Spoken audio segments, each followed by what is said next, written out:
What's going on, everyone? My name is Jake. This is Where I Talk Capes, and today we're actually not going to be doing the Captain America Big Brave Bird, oh there's lots of spoilers here today video.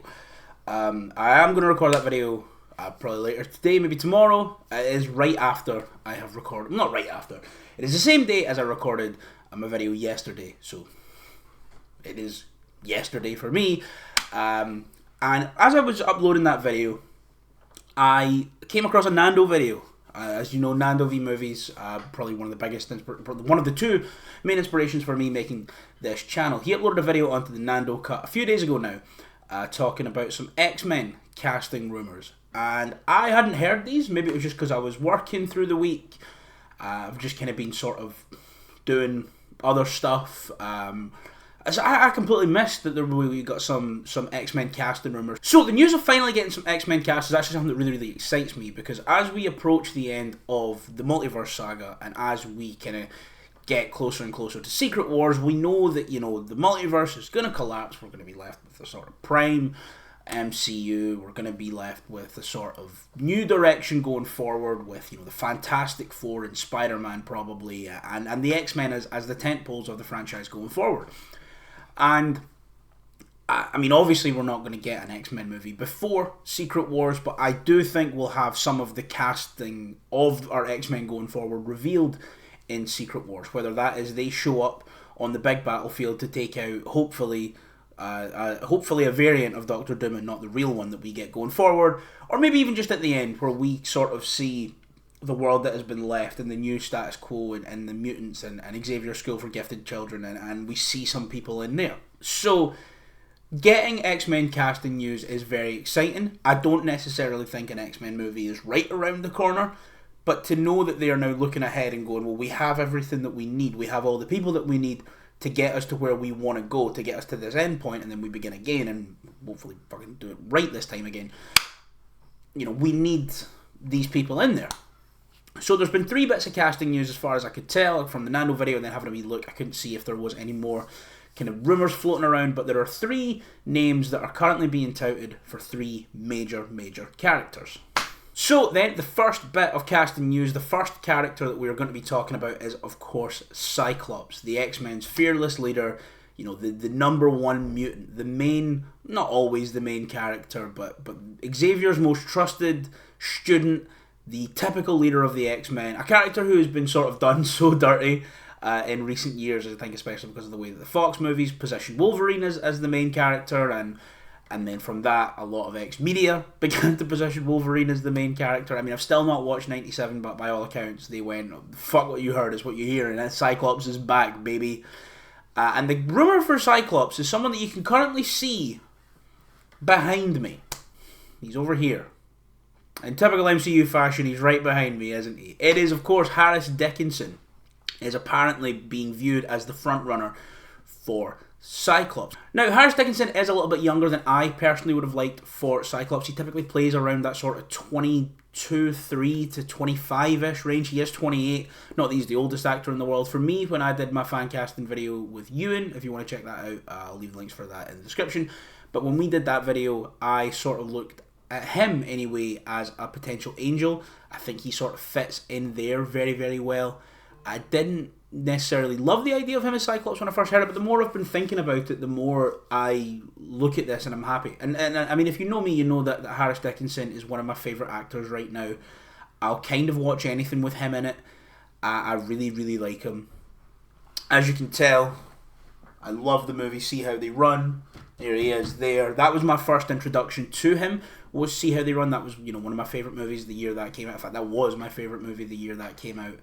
And I think his performance in that was fantastic, but it's absolutely not got any Cyclops in it. But obviously since then, he's gone on to most recently do Baby Girl, the movie with Nicole Kidman, where there's the sort of like office romance, domination sort of thing going on. I saw it was fine. I think he was good in it. I think she was good in it. I just don't think the script was entirely overly compelling, but we're not here to talk about the fingering movie. We're here to talk about the X-Men. Also, I would say he's probably most famous for being in the Iron Claw. He obviously played David Von Erich, the first brother to drop in the Iron Claw. He was also in Triangle of Sadness, which I know was Oscar nominated. He was in The King's Man, which was like his first real big role. That's a movie. It's a movie with my favourite post-credit scene in history. I don't remember a lot about the Kingsman. Completely, to be completely honest with you, completely forgot he was in it until I was watching that Nando movie. But you know, he's in that and he does some sort of fight and stuff in that, and he's you know, I don't remember him being particularly bad in that movie, so that's obviously a good sign. However, to me, the role that sort of signifies that he would be a good Cyclops is a movie that I don't think a lot of people have seen. It's a little sort of British independent movie called Scrapper. Now, Scrapper tells the tale of a young girl whose mother passes away. She's, I think, like 10, 11 years old. She's sort of, you know, pretending that her mum's still alive so that, you know, so that nothing happens to her. She's living in the house. She's sort of fending for herself when all of a sudden this guy shows up out of nowhere. This sort of idiot, fucking bit of a chav, doesn't really have his life together, but comes back because that's his daughter. And even though he's never met her, you know, I guess at the end of the mother's life, she reached out to him to say, you have a daughter here, please look after her because I'm not gonna make it much further. So he comes back, his life's a mess, he's trying his best, she doesn't like him, she's so independent, she's so headstrong, and they just clash and clash and clash, and then eventually obviously soften up to each other. It's a really, really nice film. I think it's a brilliant film. And in that, I see a lot of what we want, or what I want from a Cyclops. The sort of headstrong, brash, you do it my way, I'm in charge, I do not care what you say. Especially in the first half of that movie, there's a lot of what we look for in a Cyclops. And I think as well, just physically, he looks like a very good Cyclops. Sort of Cyclops is sort of typically portrayed as sort of taller, leaner, bit more like, I guess, a swimmer's body than like your typical superheroes, kind of having the fucking big buff bodies. You know, Wolverine always calls him slim. I don't think he's necessarily slim, but you know, I do think the sort of, I guess, the swimmer build is sort of more what you look for in a Cyclops. And you know, Harris Dickinson, he's tall, he's lean, he's a handsome guy. Very much sort of kind of looks like you pulled Cyclops off the page a little bit. Obviously, in Triangle of Sadness, he played like a model. In The Iron Claw, he played a pro wrestler. In See How They Run, he plays like a stage actor and stuff. So, like, you know, he's kind of done the roles where he's got to be like a good-looking dude. And I'm very excited for this. I think he's not someone I would have ever thought for Cyclops. It's just because I kind of read Cyclops as being that little bit older. But I do think there is a good Cyclops in there, just maybe a little bit younger than I would have liked. But I am completely on board if that does happen, because Harris Dickinson is, like I say, one of my favourite working actors at the moment. The next bit of casting news then concerns Cyclops' main love interest, the sort of other main X-Men, one of the original team members, one of the most important members in all of mutants and all of the X-Men, even in all of Marvel, and that is, of course, Jean Grey. Now, the rumours coming out of the rumour mill currently say that Sadie Sink of Fear Street and The Whale, but most importantly, Stranger Things fame, is it Fear Street, is that what they're called? I think it's Fear Street. I watched one of them once. Sadie Sink is apparently set to play Jean Grey. I don't love this together. Now, Sadie Sink is 22 years old, Harris Dickinson is 28. Now, I understand that's, if in real life, if they were going out, we'd probably be like, yeah, well, that's a bit weird, but they're actors, they're both adults, they're both, you know, adults. Sadie Sink is 22, she's not fucking 17. They are both adults. If they want to go down this route, they can go down this route. And if they are the two best actors for the job that Marvel believe are the two best actors for the job, let's go. However, for me, right now at this moment in time, Sadie Sink is so iconic as Max from Stranger Things. And especially if we have one more season of Stranger Things to go before we see this. We'll have had, she's in 4 of the seasons at that point it'll be. So we'll have had her in 4 seasons where she's just playing a teenage girl, and that is the thing most of us will all know her for, is playing a high school aged girl. And that's not to say that we can't lose ourselves in that if she does become Jean Grey. But to me, the thing is, I can't conceivably see Harris Dickinson playing a high schooler, whereas I can still conceivably see Sadie Sink playing a high schooler. So I just think, for me personally, I don't love both of them as a pairing. And to be honest, I'm not entirely in love with Sadie Sink as Jean. Again, this kind of comes back to the way that I read these characters. I always sort of read Jean as that bit older. She's got her head screwed on. She's sort of the mother figure for a lot of mutants. She's the sort of calming maternal presence in the school. Whereas, like, you know, a lot of the time Xavier is sort of seen as like cold and detached from, emotion and reality, and Scott is either just Xavier's lapdog or being a fucking revolutionary leader. Jean, a lot of the time, to me, especially in the school setting, should feel like that calming sort of maternal presence and the glue holding everything together. Now, I don't necessarily think Sadie Sink is a bad shout, but I think, to me, I would like to see the sort of the first class already established when we walk into this movie. And I can see Harris Dickinson as a sort of pre-established Cyclops, but I can't see Sadie Sink as a pre-established Jean Grey. Now, again, I don't think it's because she'd be bad. I really like Sadie Sink as an actor. And maybe it's because I've never seen her do anything where she's an adult. It's always the high school kid being chased by the demon, or like the daughter of the guy who's fucking going off the edge or whatever. But she's always sort of she's in those roles to me. In my mind, she's in those roles.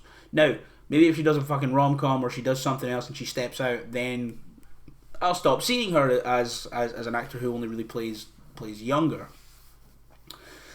But just in general, I've never really seen her do anything that screams Jean Grey to me.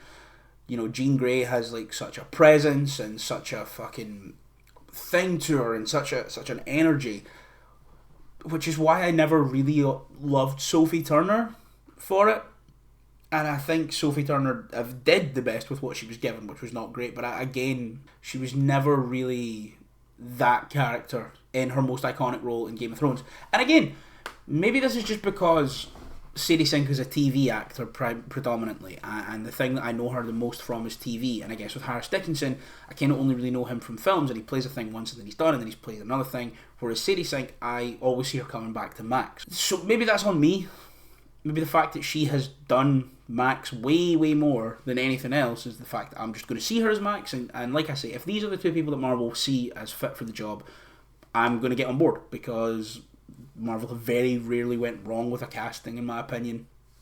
Sarah Halifin has pretty much never got anything wrong, in my opinion.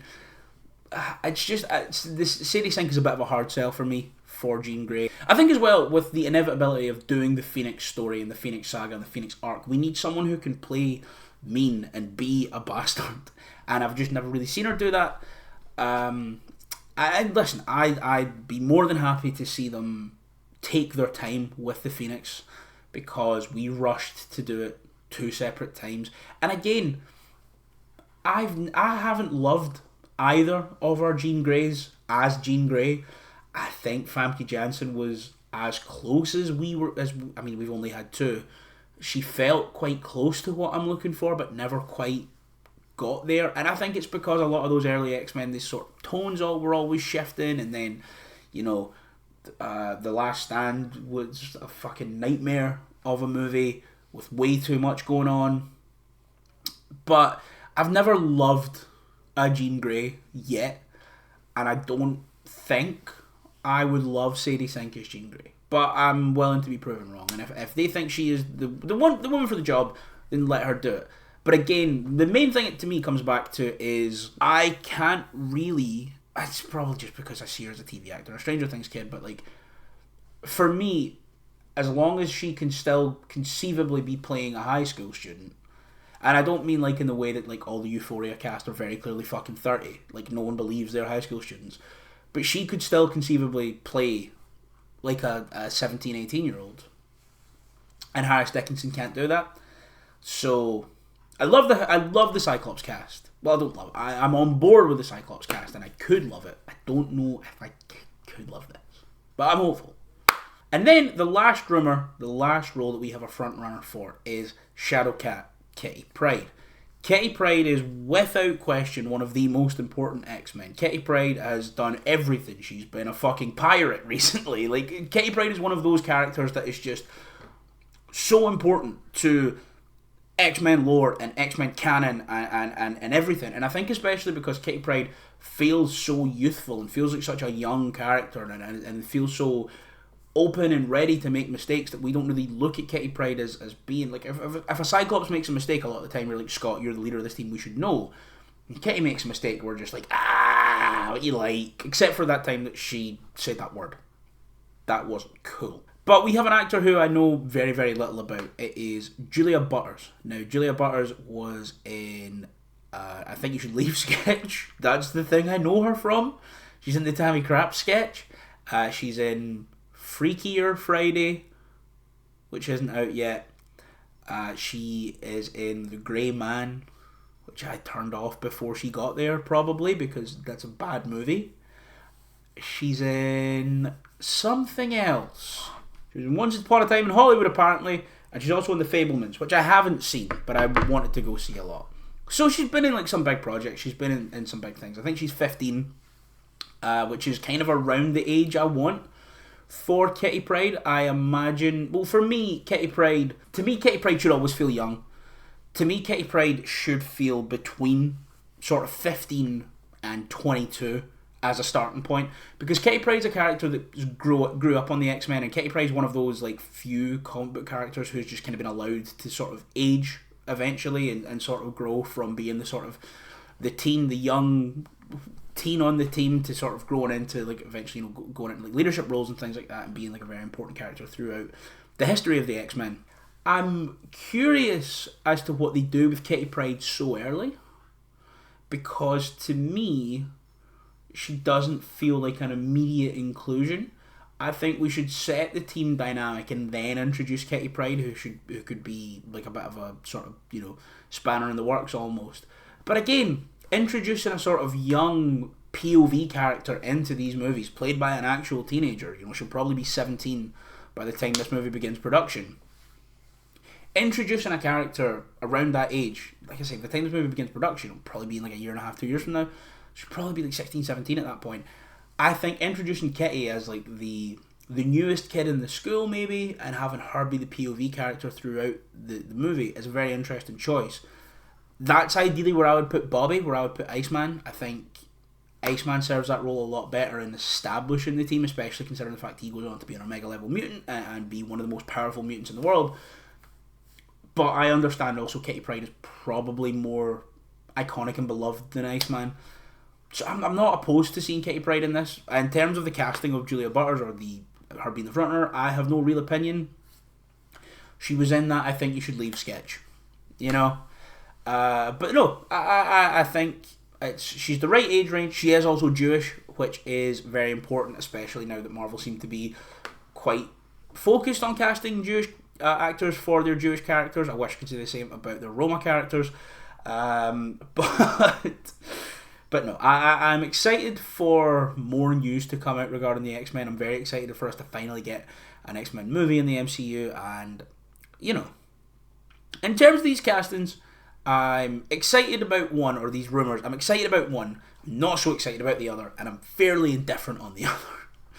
But that's it for me today. So thank you guys so much for watching. Don't forget to come back tomorrow, where I will be talking about Captain America Brave New World with all the spoilies. Leave a like below and leave your comments down below. Let me know what you think of these actors. Is there anyone you would rather see in there? Let me know if you think I'm getting it wrong on anyone. You don't think Harris Dickinson's a good Cyclops. You do think Sadie Sink's a Jean Grey. Let me know. I do want to hear everyone's opinions down below. Don't forget to like, share and subscribe.